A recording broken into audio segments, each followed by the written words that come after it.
gonna do a gecko today on our on-location training, and we have an amazing model here that's gonna help us out with that. So you wanna start right above the eyebrow, and we're gonna go and just do kind of a teardrop shape. Flipping your brush so that you keep dark on the outside and light on the in. Then we wanna do like a bottleneck effect, okay? So we've got kind of a tulip opening down. Now we wanna do the same oblong shape, think, I don't know, eggplant or something, you can kind of see here. Then have them twist. Do you see how long the neck gets when they twist? It just extends it. So we're gonna bring that tail down. You can have it scoop back, scoop forward, but tails just love to go in this nice direction. And you want it to just flow to give us lots of room for all of our detail work.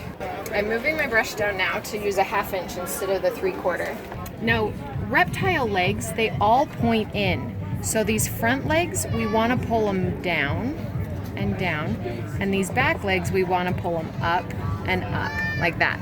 Now we can do the top of the leg here and pull it down, and then do the top of the leg here and pull it down, and then because we've pulled this one down, now we're going to pull it back up.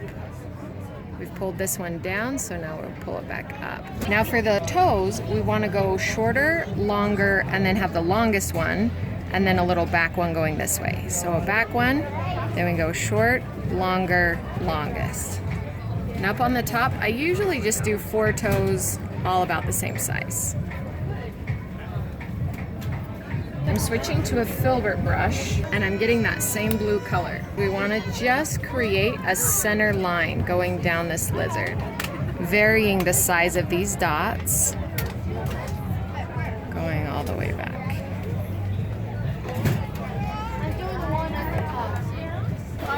Next, we're gonna load up some white, and we're gonna add just a white dot to the toes and fingers. And this is a big lizard. You can see I'm painting in the hair, and to me, I feel like you wanna keep the main body of any design you do out of the hair.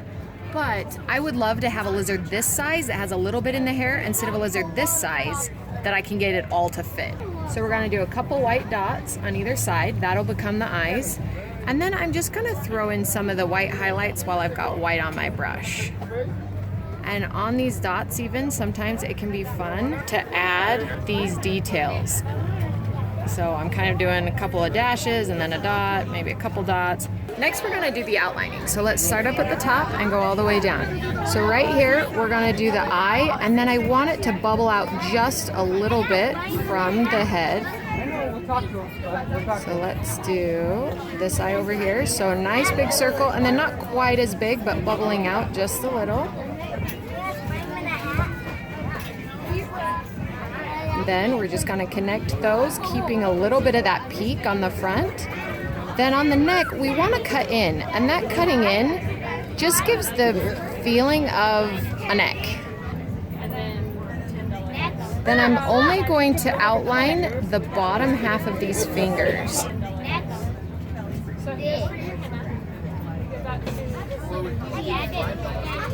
And these feet end up looking a lot better if you only outline the bottom. So we do a circle and then in, circle and in, circle and in and across, circle and in. I just feel like it gives it more of that reptile feel than if we try and outline the entire thing.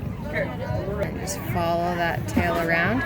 Now you can see that the tail is thinner here than it is here. I have a little bit of errant brush stroke, but for most lizards it doesn't have that. So you can either use your outline to make this part thicker and just have a thicker black line, or you can just not outline that and it just makes a nice little tail. Any spot that I'm not happy with the color, I can come in with white, and all of a sudden you can't even see I did that different. Then right here I've got a little white spot, a blank spot, so I might just throw in some highlights. And I'm using a small filbert, and I'm just going to load up a really light shadowy black. And what we want to do is we want to come in front of the nose but down just a little ways, and we're just going to follow whatever is on the very bottom and give him a shadow. Because if you have ever been in South America, you know lizards can crawl on anything.